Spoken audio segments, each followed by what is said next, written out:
Coimbatore railway స్టేషన్లో ఉదయం 5 గంటలకు లేచి 6 గంటల వరకు అయితే రెడీ అయ్యి ఉన్నామండి. ఇక్కడ నుండి ఇషా ఫౌండేషన్కి అయితే వెళ్ళడం జరుగుతుంది. ఇప్పుడు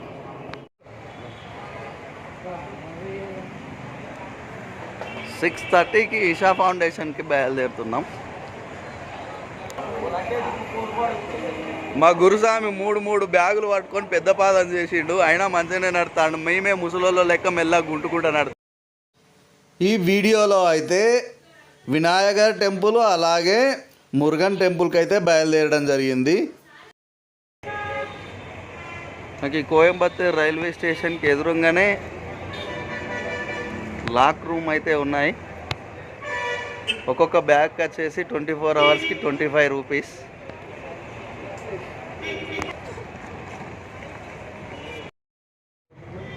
$350 స్వామి, 14 బ్యాగులు మొత్తం. ఇక్కడ నుండి 5 టెంపుల్స్ కోసం 7 సీటర్ ఆటో మాట్లాడుకున్నాం. 2000 రూపాయలు ఛార్జ్. 3000 మామూలు కొట్టేటట్టు ఉన్నారు. 1000 రూపాయలు తక్కువ చెప్పినా అని. ఇప్పుడైతే ఇందులో భాగంగా ముందుగా అరుల్మిగు మూంతి వినాయగర్ టెంపుల్కి అయితే బయలుదేరడం జరిగింది. ఈ టెంపుల్ వచ్చేసి పులియకులం కోయంబత్తూరు సిటీ మధ్యలో అయితే ఉంటుంది. ఇది గణపతి దేవునికి అయితే రూపంగా మూంతి వినాయగర్ ఉంటారు.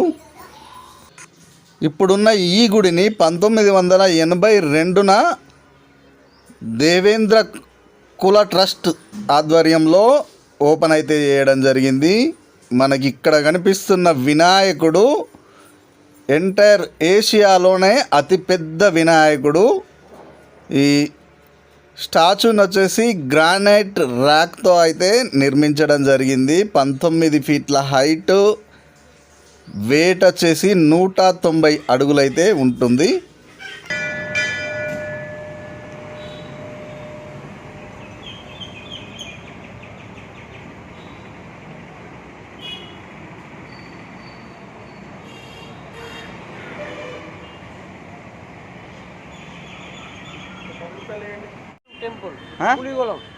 పులిగోలం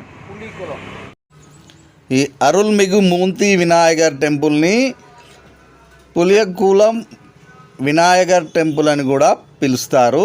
ఇక్కడైతే నార్మల్గా ఇంగ్లీష్లో కానీ హిందీలో కానీ బోర్డ్స్ అయితే ఏమి ఉండవు. అన్నీ వీళ్ళ తమిళ్ లాంగ్వేజ్లోనే బోర్డులు అయితే కనిపిస్తాయి. ఈ టెంపుల్ వచ్చేసి పులియకులం మరియమ్మ టెంపుల్కి అయితే సహదేవాలయంగా ఉంటుంది. నెక్స్ట్ ఈ టెంపుల్ని దర్శనం చేసుకున్న తర్వాత ఇక్కడి నుండి అయితే మేము పేరూర్ పతీశ్వర్ టెంపుల్కి అయితే బయలుదేరడం జరిగింది. ఇది లార్డ్ శివ యొక్క టెంపుల్. ఈ టెంపుల్ వచ్చేసి పేరూర్లో కోయంబత్తూరుకి వెస్ట్రన్ పార్ట్లో ఉంటుంది.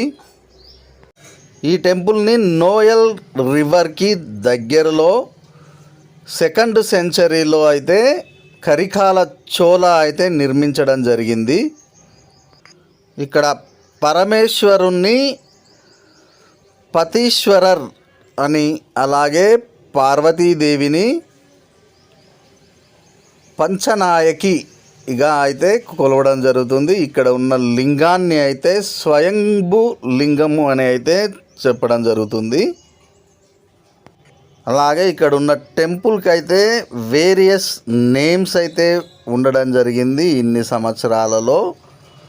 కామధేనుపురి, పట్టీపురి, ఆదిపురి, దశకైలాసం, తవసిద్ధపురం, జ్ఞానపురం, కళ్యాణపురం, పిరవనేరితలం, పశుపతిపురం, మేలాయి, చిదంబరం అనే వేరు పేర్లతో అయితే పిలవడం జరిగింది.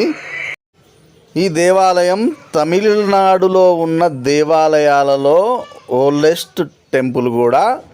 కరికాల చోళ 2nd సెంచరీలో నిర్మించగా రాజరాజ చోళ 1 ఆర్తమహల్ అండ్ మహామహల్ని అయితే కన్స్ట్రక్షన్ చేయడం జరిగింది.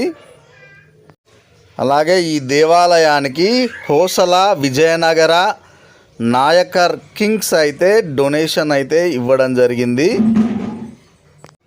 20వ శతాబ్దంలో కళ్యాణ మహల్ ఫోర్ట్ మహల్ని అయితే కన్స్ట్రక్షన్ అయితే చేయడం జరిగింది. అలాగే టవర్ని కూడా రినోవేషన్ అయితే చేయడం జరిగింది.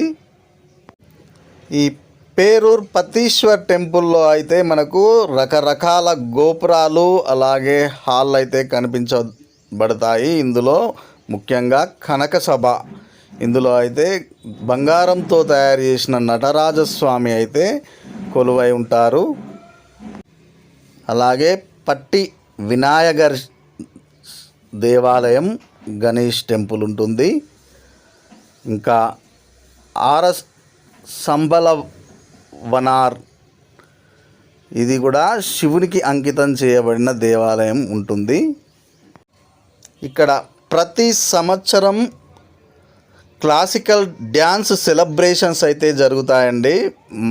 భరతనాట్యం ఈ డిఫరెంట్ స్కూల్లో నుండి ఇక్కడైతే పర్ఫామ్ అయితే చేయడం జరుగుతుంది. అలాగే ఫారినర్ సిటిజన్స్ కూడా పర్ఫామ్ అయితే చేయడం జరుగుతుంది ఇక్కడ పెద్ద సంఖ్యలో ఉన్న ఆడియన్స్ మధ్యలో.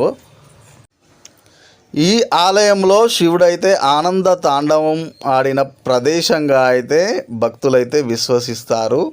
అందుకే ఇక్కడ ఈ భరతనాట్యాన్ని అయితే సెలబ్రేషన్స్, క్లాసికల్ డ్యాన్స్ సెలబ్రేషన్స్ అయితే చాలా బాగా నిర్వహించడం అయితే జరుగుతుంది.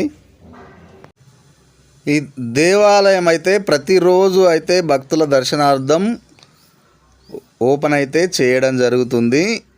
టైమింగ్స్ వచ్చేసి మాత్రం మార్నింగ్ 6:15 నుండి మధ్యాహ్నం 1 గంట వరకు మాత్రమే తీసి ఉంటుంది. అలాగే సాయంత్రం వచ్చేసి మళ్ళీ 4 గంటలకు ఓపెన్ చేసి 10 గంటల వరకు అయితే ఆలయం ఉంటుంది.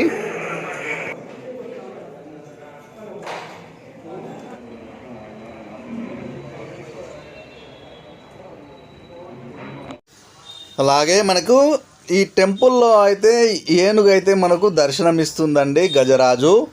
దీన్ని ముందుగా స్నానం చేపించి ఇలా అయితే డిజైన్లు అయితే చేయడం జరుగుతుంది. ఈ దర్శనం చేసుకున్న తర్వాత మళ్ళీ అయితే ఇక్కడ ఉన్న ఉపాలయాలు అన్నీ దర్శనం చేసుకొని మళ్ళీ గుడి నుండి బయటకైతే రావడం జరుగుతుంది. మనకు ఈ గుడి ముందు భాగంలో అయితే ఇలా రథాలైతే పెద్ద పెద్ద రథాలైతే రథయాత్ర కోసం అయితే ఉండడం జరుగుతుంది మనకు. అలాగే ఈ దేవాలయానికి ఎదురుగానే మనకు ఒక కోనేరు అయితే కనిపిస్తుందండి. ఈ కోనేరును అయితే ముఖ్యమైన పవిత్ర రోజులలో తప్ప మిగిలిన టైంలో అయితే ఆ కోనేరులోకి అయితే ఎవరిని అనుమతించారంట. మేము వెళ్ళినప్పుడైతే ఆ కోనేరు అయితే క్లోజ్ చేసే ఉంది. మనకి ఇలా రథాలైతే ఇక్కడ మనకు ముందుగా అయితే ఇలా దర్శనం అయితే ఇవ్వడం జరుగుతుంది. టెంపుల్ ముందు నుండి చూస్తే మాత్రం మనకు ఇలా వ్యూ అయితే ఇలా ఉంటుంది. మనకు ఈ టెంపుల్ పక్కకే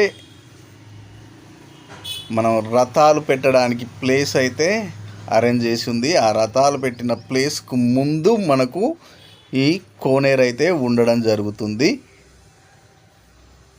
ఈ వీడియో కనుక మీకు నచ్చినట్టయితే please like, share, comment and subscribe my channel. Notification కోసం బెల్ ఐకాన్ని ప్రెస్ చేయండి. నెక్స్ట్ వీడియోలో అయితే ఇక్కడ నుండి మేము మురుగన్ టెంపుల్కి అయితే వెళ్ళడం జరిగింది. ఈ మురుగన్ టెంపుల్ దగ్గర నుండి మళ్ళీ మేము ఇషా ఫౌండేషన్కి అయితే వెళ్ళడం జరిగింది.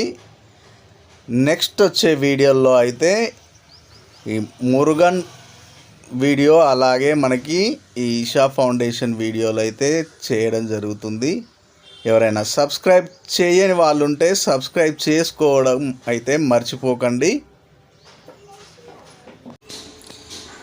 ఈ వీడియోని కూడా లాస్ట్ ఇయర్ మాల వేసుకున్నప్పుడు షూట్ చేయడం అయితే జరిగింది 2023 జనవరిలోనే. కాకపోతే ఇన్ని రోజులైతే వీడియో అప్లోడ్ చేయలేదు. ఇప్పుడైతే చేశాను.